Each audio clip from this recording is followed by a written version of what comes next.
بسم اللہ الرحمن الرحیم۔ السلام علیکم۔ قبیلے کا نام کیا ہے؟ نائب سالار نے پوچھا۔ اور وہ جنگل کنوج سے کتنی دور ہے؟ لڑکی گھبرا گئی۔ اسے کسی نے یہ نہیں بتایا تھا کہ ہر قبیلے کا نام بھی ہوتا ہے۔ اس نے جنگل کے متعلق بتایا تو نائب سالار نے کہا، دیکھو لڑکی، میں غزنی کا رہنے والا ہوں اور تمہاری زبان بول رہا ہوں۔ اس سے سمجھ لو کہ میں تمہارے علاقے سے واقف ہوں۔ میں کنوج کے ارد گرد کا علاقہ دیکھ آیا ہوں۔ وہاں کوئی ایسا جنگل نہیں ہے جس میں اتنا خوبصورت قبیلہ رہتا ہو جتنی خوبصورت تم ہو۔ لڑکی کا راجپوتی خون جوش میں آ گیا۔ اس نے نائب سالار اور کمانداروں کو للکارنا شروع کر دیا، خبردار میرے قریب نہ آنا، میں زندہ تمہارے ہاتھ نہیں آؤں گی۔ نائب سالار نے اسے بازو سے پکڑ کر کہا، تم خوش قسمت ہو کہ میرے ہاتھ آئی ہو۔ تم اتنی زیادہ خوبصورت ہو اور تم نے لباس ایسا عریاں پہن رکھا ہے کہ اس جنگل میں جس کسی کے ہاتھ آ جاؤ وہ تمہیں اپنی بہن اور بیٹی نہیں کہے گا۔ میں تمہیں یقین دلاتا ہوں کہ میری نیت میں فتور نہیں آئے گا، اور تم اگر مجھے جھانسے دیتی رہو گی تو میں تمہیں ان تینوں کے حوالے کر کے خود چلا جاؤں گا۔ انہیں اچھی طرح دیکھ لو۔ اگر اپنے آپ کو بچانا چاہتی ہو تو بتا دو کہ تم لوگ کون ہو اور راجکمار لچھمن پال کہاں ہے اور یہاں کیوں آیا ہے۔ رادھا اپنے قافلے کے سامان کی طرف دوڑی۔ سب اسے دیکھتے رہے۔ اس نے سامان سے ایک چھوٹی سی ڈبیا نکالی۔ وہ اٹھ کر تیزی سے ڈبیا کھولنے اور دوسری طرف دوڑنے لگی۔ اسے پکڑ لیا گیا۔ اس کے ہاتھ سے ڈبیا چھین کر نائب سالار نے اس سے پوچھا، یہ زہر ہے نا؟ سنو لڑکی، تمہارا تڑپنا اور بھاگنا بیکار ہے۔ تم ہماری قیدی ہو، تمہیں سب کچھ بتانا پڑے گا۔ نائب سالار کے حکم سے اسے ایک گھوڑے پر بٹھا دیا گیا جس کی لگام ایک کماندار کے ہاتھ میں تھی۔ لچھمن پال مایوس واپس آ رہا تھا۔ اسے الگ تھلگ کوئی کشتی نہ ملی۔ وہاں بڑی کشتیاں تھیں جو بہت سے مسافروں کو پار لے جاتی تھیں۔ وہ گھوڑوں اور خچروں کو بھی پار لے جانا چاہتا تھا، ان کے لیے کشتی نہیں مل رہی تھی۔ وہ جھیل سے ذرا ہٹ کر گزرا تو اسے خشکی پر ایک مگرمچھ نظر آیا جو ایک انسان کو اگل رہا تھا۔ مگرمچھ شکار کو کھانے کا یہ طریقہ اختیار کرتا ہے کہ پہلے اسے نگل کر جان سے مار دیتا ہے، پھر اسے خشکی پر اگل کر اس کے گلنے سڑنے کا انتظار کرتا ہے۔ جب لاش یا کسی جانور کا مردار گل کر نرم ہو جاتا ہے تو اسے نگل لیتا ہے۔ شیلا کو نگلنے کے بعد مگرمچھ خشکی پر آ کر اسے اگل رہا تھا۔ لچھمن پال نے دیکھا کہ لاش کے لمبے لمبے بال تھے اور لباس۔ اس کا جسم کانپنے لگا۔ وہ یقین نہیں کرنا چاہتا تھا کہ یہ شیلا کی لاش ہے۔ اس نے ٹیکری پر چڑھ کر دیکھا تو اسے لاش کا چہرہ صاف نظر آنے لگا۔ اتنے میں ایک اور مگرمچھ دوڑتا آیا اور لاش کو منہ میں لینے لگا۔ لاش کا مالک مگرمچھ اس پر ٹوٹ پڑا۔ پھر ان میں لڑائی شروع ہو گئی۔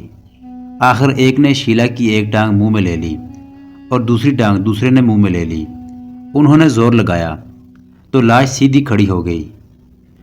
اس کا چہرہ لچھمن پال کی طرف تھا۔ وہ کچھ بھی نہیں کر سکتا تھا۔ اس میں تو اب ادھر دیکھنے کی بھی ہمت نہیں تھی۔ دونوں مگرمچھوں نے لاش کی ٹانگوں کو اپنی اپنی طرف کھینچا تو لاش کے دو حصے ہو گئے۔ لچھمن پال آنکھوں پر ہاتھ رکھ کر دوسری طرف اترا تو اسے اپنے دو ساتھیوں کی لاشیں نظر آئیں۔ وہ انہیں دیکھ ہی رہا تھا کہ اسے رادھا کی چیخ نما آواز سنائی دی، لچھمن پال۔ اس نے ادھر دیکھا تو سن ہو کر رہ گیا۔ رادھا غزنی کی فوجیوں کے قبضے میں تھی۔ لچھمن پال نے بھاگ اٹھنے کے لیے ادھر ادھر دیکھا تو اسے نائب سالار کی آواز سنائی دی، گھوڑے سے تیز نہیں بھاگ سکو گے لڑکے، ادھر آؤ، زندہ رہو گے۔ اسے ایک گھوڑے پر بٹھا کر نائب سالار نے کمانداروں سے کہا کہ واپس چلو۔ وہ لچھمن پال کو اپنے ساتھ لے کر سب سے پیچھے رہا۔ اس نے کہا، اس لڑکی نے سب کچھ بتا دیا ہے، اس لیے ہم اسے پوری عزت کے ساتھ متھرا لے جا رہے ہیں۔ تم اس کے ساتھ رہنا اور دیکھنا، کوئی مرد اس کے جسم کو ہاتھ نہیں لگائے گا، لیکن اس کی عزت تمہارے ہاتھ میں ہے۔ میں دیکھنا چاہتا ہوں کہ تم کتنا کچھ سچ بولو گے۔ اگر تم نے جھوٹ بولا تو تم شاید تصور میں نہیں لا سکو گے کہ اس کے ساتھ کیا سلوک ہوگا۔ دیکھو یہ لڑکی کتنی خوبصورت ہے۔ اگر میں نہ ہوتا تو یہ تین فوجی اس لڑکی کو اس طرح عزت سے متھرا نہ لے جاتے۔ بولو راجکمار، مجھے بتاؤ کہ کنوج کا راجکمار اس عجیب حلیے میں یہاں کیوں آیا ہے؟ اگر آپ ہم دونوں کو چھوڑ دیں تو میں آپ کو اتنا معاوضہ دوں گا جتنا آپ کہیں گے، لچھمن پال نے کہا۔ آپ چاروں میرے ساتھ کنوج چلیں، میں آپ کے گھوڑے سونے سے لاد دوں گا۔ اگر ہمیں انعام کا خیال ہوتا تو یہ اتنی حسین لڑکی بہت بڑا انعام ہے جو ہم نے لے لیا ہے، نائب سالار نے کہا، اور تمہارے سامان سے سونے کے بے شمار سکے بھی ملے ہیں جو ہم چاروں آپس میں بانٹ سکتے ہیں۔ تم مجھے کنوج لے جانا چاہتے ہو، ہم وہاں سے آ رہے ہیں، وہاں سے ہم خود اپنے گھوڑے سونے سے لاد لیں گے۔ میں تو تمہیں انعام دینا چاہتا ہوں، سچ بولو اور انعام میں اپنی جان اور یہ لڑکی لے جاؤ۔ وہ چلتے گئے اور انہوں نے گھوڑوں پر دریا پار کیا۔ وہ جنگلوں میں سے گزرے، ویرانوں میں سے گزرے۔ سورج غروب ہو گیا تو تاریکی میں چلتے رہے۔ راستے میں ذرا آرام کے لیے رکے، کسی نے بھی رادھا کے ساتھ بات نہ کی۔ رات خاصی گزر چکی تھی جب یہ قافلہ متھرا کے قریب پہنچ گیا۔ لچھمن پال کے ساتھ تمام راہ نائب سالار نے کوئی بات نہیں کی۔ اس نے لچھمن سے ایک ہی بار کہا تھا کہ وہ سچ سچ بتا دے کہ یہاں کیوں آیا ہے۔ لچھمن پال نے انعام پیش کرنے کے سوا کوئی جواب نہیں دیا تھا، لیکن جب یہ ٹولہ متھرا میں داخل ہونے لگا تو لچھمن پال نے لپک کر نائب سالار کے بازو پر ہاتھ رکھ دیا۔ میں سچ بولوں گا، اس نے کہا، یہی سن لو، میں آپ کے سلطان کو قتل کرنے آیا تھا۔ اور اس نے اپنا تمام تر منصوبہ سنا دیا، مگر یہ نہ بتا سکا کہ شیلا مگرمچھ کے پیٹ میں کیسے پہنچی اور اس کے 2 ساتھیوں کو تیروں سے کس نے ہلاک کر دیا ہے۔ اس نے کہا، میں نے آپ کی سزا سے ڈر کر اعتراف نہیں کیا، میں آپ چاروں کے اخلاق سے متاثر ہو کر مجبور ہو گیا ہوں کہ آپ کے سامنے سچ بولوں۔ آپ نے میرا اتنا بڑا انعام ٹھکرایا۔ ہم نے سارا دن اجاڑ بیابان میں سفر کیا ہے، رات کے اندھیرے میں بھی سفر کیا ہے۔ مجھے یہ خطرہ پریشان کرتا رہا کہ آپ اس لڑکی کو خراب کریں گے، مگر آپ کو جیسے احساس ہی نہیں تھا کہ آپ کے قبضے میں اتنی حسین لڑکی ہے جو غزنی نے بھی پیدا نہ کی ہوگی۔ آپ نے تمام راستے ہمارے ساتھ کوئی بات نہیں کی۔ میں سمجھ گیا ہوں کہ آپ کی فتح کا راز کیا ہے۔ اب مجھے سچ بولنے کا انعام دیں۔ انعام صرف اتنا ہے کہ مجھے بے شک جلاد کے حوالے کر دیں، لیکن اس لڑکی کو اس کے ماں باپ کو واپس کر دیں۔ اس کی دلیری اور جرت دیکھیں۔ اگر آپ واقعی جنگجو ہیں تو ایک جنگجو باپ کی غیرت مند بیٹی کو اس کی دلیری کا خراج دیں۔ یہ کنواری لڑکی ہے، اس کا فیصلہ سلطان محمود کریں گے، نائب سالار نے کہا۔ میں تمہیں یقین دلاتا ہوں کہ یہ لڑکی کنواری رہے گی، اور مجھے امید ہے کہ تمہیں جلاد کے حوالے نہیں کیا جائے گا۔ تم نے کوئی جرم نہیں کیا، ہم تمہیں جلاد کے حوالے نہیں کریں گے۔ سلطان محمود نے لچھمن پال کی زبانی وہی کہانی جو اس نے نائب سالار کو سنائی تھی سن کر اسے کہا، ہم تم جیسے بیٹوں اور اس لڑکی جیسی بیٹیوں کی دل سے قدر کرتے ہیں۔ سزائے موت تو بہت بڑی بات ہے، ہم تمہیں تانا بھی نہیں دیں گے کہ تم اپنے مقصد میں کامیاب نہ ہو سکے۔ ہم غیرت مند دشمن کی عزت کیا کرتے ہیں۔ مجھے قتل کرنے کی تمہیں ضرور کوشش کرنی چاہیے تھی۔ کامیابی اور ناکامی تمہارے کرشن واس دیو اور ہر ہر مہادیو کے اختیار میں نہیں، ہمارے خدا کے اختیار میں ہے۔ یہ ہے خدا کا وہ پیغام جو میں ہندوستان میں لایا ہوں۔ محمود غزنوی نے اپنے ترجمان سے کہا، اس شہزادے سے کہو کہ لڑکی کے باپ سے کہے کہ میں نے منج کے راجپوتوں کی غیرت اور جرت کی بہت باتیں سنی ہیں، لیکن غیرت والوں کی بیٹیاں یوں ننگی ہو کر اپنے دشمن کے لیے حسین دھوکہ بن کر اس کے پاس نہیں جایا کرتی۔ اور اس شہزادے سے کہو کہ اپنے باپ سے کہہ دے کہ ہم آ رہے ہیں اور وہ ہمیں قتل کرنے کے لیے سامنے آئے۔ اور اس شہزادے سے کہو کہ ہم اسے یرغمال کے طور پر رکھ سکتے تھے، مگر ہم اوچھے نہیں، ہم اپنی شرطیں میدان جنگ میں منوایا کرتے ہیں۔ ترجمان نے لچھمن پال کو بتایا کہ سلطان کیا کہہ رہے ہیں، اور ہم اس شہزادے سے کوئی فوجی راز بھی نہیں لیں گے۔ سلطان محمود نے کہا، اسے کہو کہ ہم کنوج کے اندر اور باہر سے واقف ہیں، ہماری آنکھیں کنوج کے قلعے کے اندر ہیں۔ لچھمن پال سلطان محمود کے چہرے پر نظریں گاڑے ہوئے تھا، وہ حیرت کی عالم میں تھا۔ رادھا بھی حیران تھی کہ سلطان محمود ان کی قسمت کا کیا فیصلہ کر رہا ہے۔ تم دونوں اپنے اپنے باپ سے کہنا کہ لڑے بغیر قلعے ہمارے حوالے کر دیں، سلطان محمود نے کہا، اور ترجمان نے اس کا ہندوستانی زبان میں ترجمہ کیا۔ اگر ہم نے قلعے لڑ کر لیے تو دونوں کے باپوں کا انجام بہت برا ہوگا۔ سلطان محمود غزنوی نے حکم دیا، ان دونوں کو ان کے شہروں کے قریب چھوڑ کر آؤ، انہیں عزت سے لے جاؤ، ان کے گھوڑے اور ان کے خچر انہیں دے دو۔ لچھمن پال اور رادھا کچھ دیر محمود غزنوی کے چہرے پر ٹکٹکی باندھے دیکھتے رہے۔ انہیں جب وہاں سے چلنے کو کہا گیا تو لچھمن پال نے سلطان کے پاس جا کر اس کا ہاتھ پکڑا اور چوم لیا۔ رادھا سلطان کو حیرت سے دیکھتی رہی۔ دونوں کو فوج کے 10-12 سپاہیوں کے ساتھ رخصت کر دیا گیا۔ ان کا ایک کماندار بھی ساتھ گیا۔ بڑی لمبی مسافت کے بعد وہ رادھا کو منج کے قلعے سے کچھ دور اور لچھمن پال کو کنوج کے قریب چھوڑ کر واپس آ گئے۔ لچھمن پال مایوسی اور شکست خوردگی کے عالم میں اپنے باپ مہاراجہ راجیہ پال کے سامنے جا کھڑا ہوا اور اسے بتایا کہ اس پر کیا گزری ہے۔ میں آپ کو صاف بتلا دیتا ہوں کہ غزنی کے سلطان سے آپ شکست کھائیں گے۔ لچھمن پال نے اپنے باپ سے کہا، آپ اسے شکست نہیں دے سکتے پتا مہاراج۔ میں نے غزنی کے اس سلطان کی آنکھوں میں جادو کا اثر دیکھا ہے۔ اس کی فوج کے حاکم کسی اور ہی مٹی کے بنے ہوئے معلوم ہوتے ہیں۔ ان کی فتح کا راز کچھ اور ہے۔ کون رادھا جیسی نوجوان اور خوبصورت لڑکی کو اور اپنے دشمن کے بیٹے کو اس طرح رہا کرتا ہے؟ لچھمن پال نے اپنے باپ کو سارا واقعہ سنایا۔ مورخوں نے لکھا ہے کنوج کے مہاراجہ راجیہ پال پر ایسا اثر طاری ہو گیا کہ اس نے خفیہ طور پر اپنا تمام خزانہ کنوج سے دور پہاڑی علاقے میں منتقل کرنے کا حکم دے دیا۔ اسی رات خزانہ ایسے طریقے سے قلعے سے نکلنے لگا کہ کسی کو ذرا سا بھی شک نہیں ہوتا تھا۔ رادھا جب اپنے باپ رائے چند کو بتا رہی تھی کہ اسے اور لچھمن پال کو سلطان نے کس طرح رہا کیا ہے تو اسے یقین نہ آیا۔ اس نے کہا کہ راجپوت اپنی بے عزتی کا انتقام لیں گے۔ سلطان محمود غزنی نے کچھ دستے متھرا میں رہنے دیے اور باقی فوج کو کوچ کرنے کا حکم دے دیا۔ اس نے متھرا کے قریب سے دریائے جمنا کے پار اور دریا کے ساتھ ساتھ منج کا رخ کر لیا، جہاں راجپوت زندگی اور موت کا آخری مارکا لڑنے کے لیے تیار تھے۔ سلطان کو جاسوسوں نے بتایا کہ غزنی کی فوج کا صحیح مقابلہ منج میں ہوگا۔ وہاں عورتیں اور بچے بھی لڑنے مرنے کے لیے تیار تھے۔ کنوج کے گرد و نواح میں جنگل تھا جو کہیں کہیں بہت گھنا ہو جاتا تھا، کہیں کہیں پہاڑیاں اور چٹانیں بھی تھیں۔ کنوج دریائے گنگا کے کنارے پر واقع تھا۔ قلعہ اس طرح تعمیر کیا گیا تھا کہ اس کی ایک طرف دریا تھا جس کا پانی مورخوں کے الفاظ میں قلعے کی ایک دیوار کو دھوتا رہتا تھا۔ یہ اپنے زمانے کا مشہور قلعہ تھا، مضبوط بھی تھا اور دور دور تک احترام کی نگاہوں سے دیکھا جاتا تھا۔ 1018 عیسوی میں سلطان محمود غزنوی متھرا سے کوچ کر کے منج کی طرف پیش قدمی کر رہا تھا۔ کنوج وہاں سے 125 میل دور تھا۔ کنوج سے 4-5 میل دور جنگل میں، جہاں آبادی کا دور دور تک نشان نہ تھا، 2 آدمی گڈریوں کے لباس میں ایک چٹان پر بیٹھے ہوئے تھے۔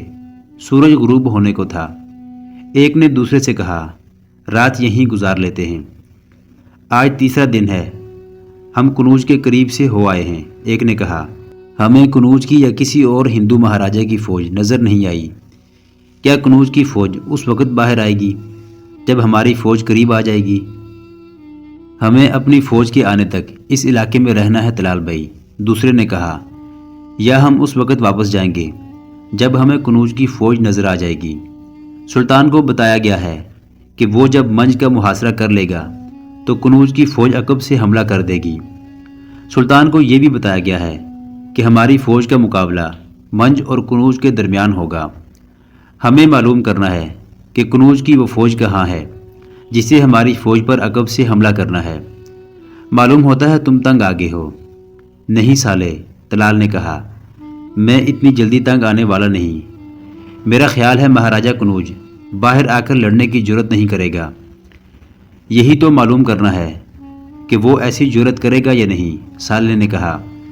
ہم دونوں غزنی کی فوج کی 2 آنکھیں ہیں۔ ہمیں سلطان محمود کو بتانا ہے کہ جنگل صاف ہے یا یہاں کوئی خطرہ ہے۔ آؤ پھر یہیں سو جائیں، طلال نے کہا۔ سردی تو بہت ہے لیکن رات گزر جائے گی۔ طلال ابراہیم اور صالح بروک ہندوستانی مسلمان تھے۔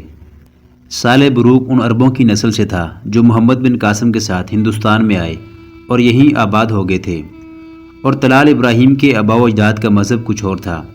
وہ محمد بن قاسم کے دور حکومت میں مسلمان ہوئے تھے۔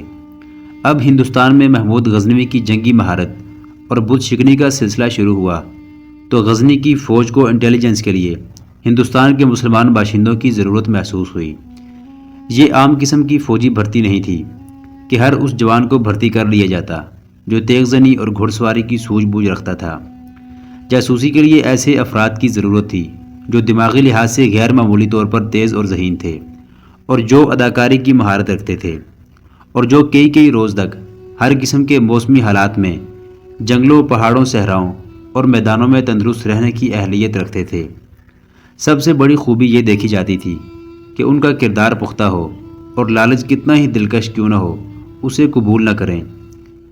ان میں بندروں کی پھرتی، گھوڑے کی طاقت، عقاب کی نظر اور چیتے کی جھپٹ کا ہونا بھی لازمی تھا۔ بنیادی ضرورت ایمان کی تھی۔ ہندوستان کے مسلمانوں میں یہ جذبہ موجود تھا۔ ہندوستان بے شمار راجوں مہاراجوں میں بٹا ہوا تھا، وہ سب ہندو تھے اور وہ مسلمانوں پر بھروسہ نہیں کرتے تھے۔ جب سے سلطان محمود غزنوی کے حملے شروع ہوئے تھے، ہندوؤں نے ہر مسلمان کو غزنی کا جاسوس سمجھنا شروع کر دیا تھا۔ اس کے باوجود یہاں کے مسلمان غزنی کی فوج کی مدد اور رہنمائی کرتے تھے اور کئی ایک باقاعدہ مشرف بن گئے تھے، مگر ان میں کوئی ایسا بھی نکل آتا تھا جو اپنے نفس کے دھوکے میں یا ہندوستان کے بچھائے ہوئے دلکش جال میں آ جاتا تھا۔ طلال ابراہیم اور صالح بروق سلطان محمود کی انٹیلیجنس کے مشرف تھے۔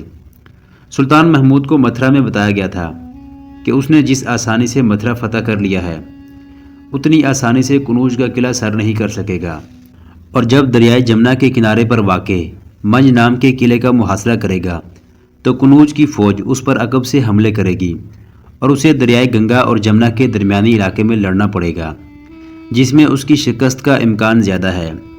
ایک خطرہ یہ بھی تھا کہ لاہور کا مہاراجہ بھیم پال نڈر اس علاقے کے ہر رائے راجے اور مہاراجے کو سلطان کے خلاف اتحاد پر قائل کر رہا تھا۔ خطرہ یہ تھا کہ وہ اپنی فوج بھی لے آیا ہوگا۔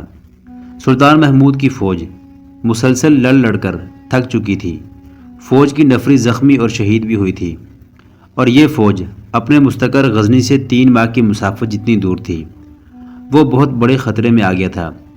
جاسوسوں کی رپورٹوں کے مطابق اسے دریائے گنگا اور جمنا کے درمیان ہندوؤں کی کثیر تعداد اور تازہ دم فوج کے خلاف لڑنا تھا۔ اس نے متھرا سے کوچ کیا تو طلال ابراہیم اور صالح بروق کو چند روز پہلے فوج کے گرد و نواح میں بھیج دیا گیا تھا کہ وہ ہندوؤں کی فوجوں خصوصاً کنوج کی فوج کی نقل و حرکت دیکھ کر فوراً اطلاع دیں۔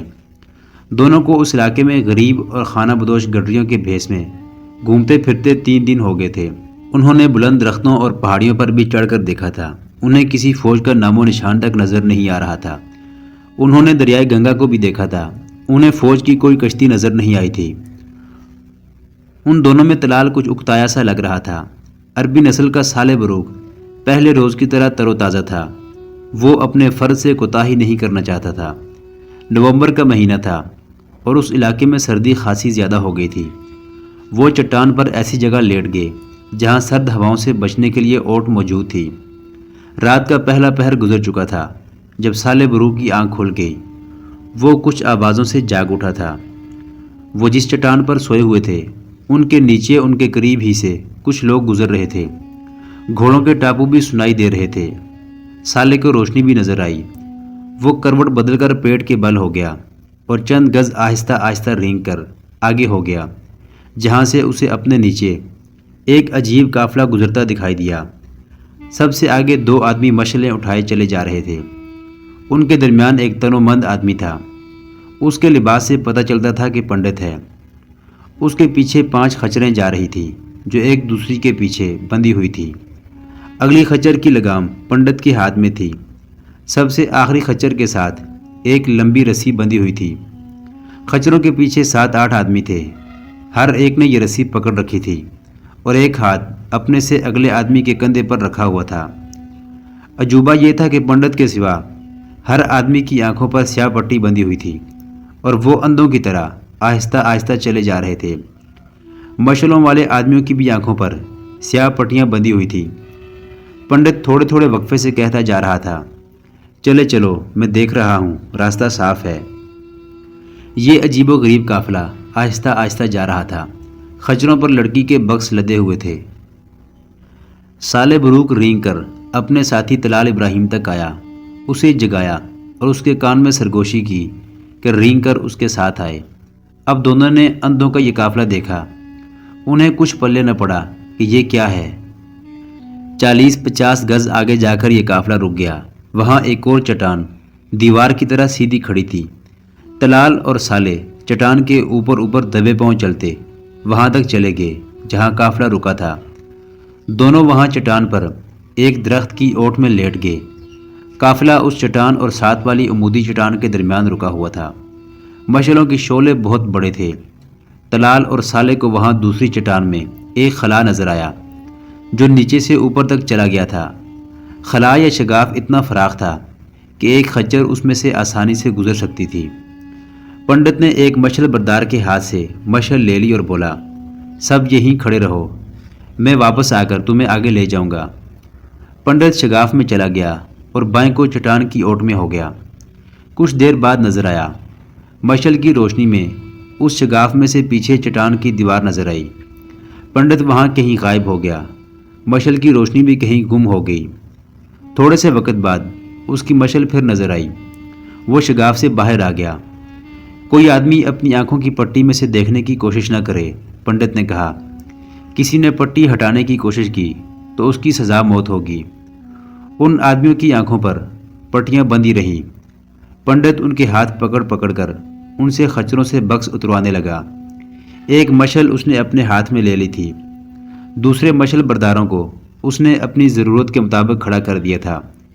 یہ اندھے بکس اٹھا کر چلتے تھے، پاس گر بھی پڑتے تھے اور غائب ہوتے جا رہے تھے۔ گرتے گرتے خچروں سے بکس اتار کر چٹان کے اندر چلے گئے۔ خچریں باہر کھڑی رہیں اور تمام آدمی اندر چلے گئے۔ اس میں کوئی شک نہیں تھا کہ یہ مال و دولت تھا جو یہاں چھپایا جا رہا تھا، مگر ان آدمیوں کی آنکھوں پر پٹیاں کیوں بندھی ہوئی تھی؟ یہ آدمی ڈاکوؤں کا سردار ہے، طلال ابراہیم نے کہا، اور یہ باقی آدمی بگار میں پکڑے ہوئے ہیں۔ شاید اس کا گروہ مزید لوٹ مار کے لیے چلا گیا ہوگا۔ سالے، طلال نے کہا، اگر یہ لوگ یہاں پہرہ نہ بٹھائیں تو اس مال سے ہم کچھ حصہ جو ہم اٹھا سکتے ہیں اڑا کر لے جا سکتے ہیں۔ کیا ارادہ ہے؟ ہوش میں آؤ طلال، سالے بروک نے کہا، ان خزانوں سے ہمارا کوئی واسطہ نہیں، ہمیں وہ فرض ادا کرنا ہے جس کے لیے ہمیں یہاں بھیجا گیا ہے۔ میں فرض کو نہیں بول رہا، طلال نے کہا، رات تو ہمیں یہیں گزارنی ہے، ہم کوئی کام نہیں کر رہے، جو کام ہوگا صبح ہوگا۔ رات کو یہ کام کرتے ہیں کہ یہ لوگ اگر چلے جائیں تو ہم غار کے اندر چلے جائیں، اندر کوئی نہیں ہوگا، کوئی ہوتا تو وہ بھی بکس کو اندر لے جانے کے لیے باہر آتا۔ ہم اندر نہیں جائیں گے، سالے نے کہا، لوٹے ہوئے خزانوں کو دل سے اتار دو۔ خزانے اور عورت کی کشش نے بادشاہوں کے تختے الٹے ہیں، دل سے طمع نکال دو۔ تم پتھر ہو، طلال نے جھنجھلا کر کہا، تم پاگل ہو۔ سالے بروک کچھ کہنے ہی لگا تھا کہ مشعلیں باہر آ گئی اور اس کے ساتھ ہی وہ آدمی جو پنڈت لگتا تھا اور باقی سب آدمی ایک کے پیچھے ایک باہر آ گئے۔ پنڈت ان کے ہاتھ پکڑ پکڑ کر خچروں تک لایا۔ اس نے انہیں خچروں پر سوار کر دیا۔ خچریں تھوڑی تھیں اور آدمی زیادہ۔ ایک ایک خچر پر پنڈت نے 2-2 آدمی سوار کرا دیے اور ان کے لگام ایک دوسرے خچر کے پیچھے باندھ کر خود اگلی خچر کی لگام پکڑ لی اور پیدل چل پڑا۔ وہ جب دور نکل گئے تو طلال نے ایک بار پھر سالے سے کہا کہ چلو دیکھتے ہیں یہ کیا ہے، مگر سالے نے اسے سختی سے منع کر دیا اور اسے یہ بھی کہنا پڑا کہ طلال نے اگر یہ ضد جاری رکھی تو سالے اسے قتل کر دے گا۔ طلال ابراہیم ہنس پڑا اور دونوں پھر سو گئے۔ رات تھوڑی رہ گئی تھی، ابھی صبح دھندلی تھی جب یہ پنڈت مہاراجہ کنوج راجیہ پال کی خوابگاہ کے دروازے پر جا کھڑا ہوا۔ یہ مہاراجہ کے جاگنے کا وقت نہیں تھا، مگر خوابگاہ کی خادمہ جو باہر کھڑی تھی پنڈت کو دیکھتے ہی اندر چلی گئی اور باہر آ کر پنڈت سے کہا کہ اندر چلا جائے۔ وہ دروازے میں داخل ہوا تو شکنتلا رانی اندر سے نکل آئی۔ شکنتلا 30 سال سے کم عمر کی چھوٹی رانی تھی۔ بڑی رانی لکشمی کی عمر 40 سال سے خاصی اوپر ہو گئی تھی۔ شکنتلا بہت خوبصورت اور بڑے ہی دلکش جسم کی عورت تھی۔ وہ خوابگاہ سے نکلی تو یوں چل رہی تھی جیسے خواب میں چل رہی ہو۔ آنکھیں نیم وا تھیں، اور قدم بے خیالی میں اٹھ رہے تھے۔ اس کے جسم سے جہاں مدہوش کر دینے والے عطر کی خوشبو آ رہی تھی، وہاں شراب کی بو بھی تھی۔ مہاراجہ راجیہ پال نے پنڈت سے کہا کہ وہ دروازہ بند کر کے اس کے قریب بیٹھ جائے۔ رات خزانے کی آخری کھیپ وہاں پہنچا دی گئی ہے۔ پنڈت نے کہا، کیا ان تمام آدمیوں کو قید میں ڈال دیا گیا ہے جنہوں نے بکس غار میں رکھے تھے؟ مہاراجہ کنوج نے پوچھا۔ انہیں قید میں ڈالنے کی ضرورت نہیں، ان کی آنکھوں پر سیاہ پٹیاں بندھی ہوئی تھی۔ پنڈت نے کہا، پھر بھی آپ کے حکم کی تعمیل کی گئی ہے، ان سب کو قید میں ڈال دیا گیا ہے، اور میں نے قید خانے والوں سے کہہ دیا ہے کہ ان سب کو نہایت اچھی خوراک دی جائے اور انہیں ہر طرح سے آرام و عزت سے رکھا جائے۔ پنڈت جی مہاراج، مہاراجہ راجیہ پال نے کہا، اب صرف آپ ہیں جو خزانے کے راز سے واقف ہیں۔ آپ کو یہ احساس تو ہوگا کہ میں نے آپ کی کتنی عزت افزائی کی ہے۔ اپنی فوج کے سیناپتی تک کو اس راز میں شریک نہیں کیا، اور آپ یہ بھی سوچیں کہ شکنتلا رانی سے مجھے کتنا پیار ہے، مگر میں نے اسے بھی نہیں بتایا کہ میں تمام تر خزانہ قلعے سے کہیں اور منتقل کر چکا ہوں۔ مہاراج کو مجھ پر کسی قسم کا شک نہیں کرنا چاہیے۔ پنڈت نے کہا، میں آپ کا خزانہ اس روز سے اس غار میں لے جا رہا ہوں جس روز سے یہاں اطلاع پہنچی ہے کہ غزنی کے سلطان محمود نے متھرا پر بھی قبضہ کر لیا ہے، اور اب اس کا رخ کنوج کی طرف ہے۔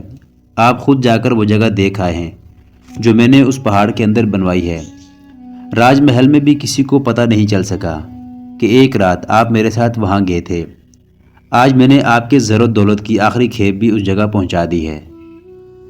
اس کی حفاظت کا انتظام مکمل ہو گیا ہے، اتنا مکمل کہ اب آپ بھی وہاں اکیلے جائیں تو شاید وہاں سے زندہ نہیں نکل سکیں گے۔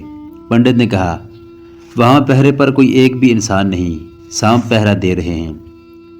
مجھے ایک بات اور کہنی ہے، مہاراجہ نے کہا، اگر یہ راز فاش ہو گیا تو وہ دن آپ کی زندگی کا آخری دن ہوگا، اور اگر اس سے پہلے میری موت آ گئی تو آپ کو میرے ساتھ مرنا ہوگا۔ پنڈت کے ہونٹوں پر طنز آلود مسکراہٹ آ گئی، بولا، زر و جواہرات کا نشہ اتنا برا ہو سکتا ہے کہ انسان درندہ بن جاتا ہے، اپنے بیوی بچوں کو اور اپنے مذہبی پیشواؤں کو بھی اپنا دشمن سمجھنے لگتا ہے۔ جو دولت میرے پاس ہے اس کے سامنے ہیروں اور سونے کی چمک کوئی معنی نہیں رکھتی۔ میرے بھجن، میری پرارتھنا اور ہری کرشن کے چرنوں میں راتوں کو جاگنا وہ دولت ہے کہ آپ جیسے مہاراجے اور ان کی فوجیں مجھے چونٹیوں کی طرح دکھائی دیتی ہیں۔ اسی لیے تو میں نے آپ کو اپنا رازدان بنایا ہے، مہاراجہ راجیہ پال نے کہا۔ محترم ناظرین، سلطان محمود غزنوی کی تاریخ پر مشتمل سیریز دیکھنے کے لیے چینل کو سبسکرائب ضرور کر لیں۔ گزشتہ اقساط دیکھنے کے لیے چینل پر پلے لسٹ کا وزٹ کریں۔ ویڈیو کو لائک اور شیئر ضرور کیجیے۔ آج کی قسط کے بارے میں کمنٹ باکس میں اپنی رائے سے آگاہ ضرور کریں۔ اللہ آپ کا حامی و ناصر ہو۔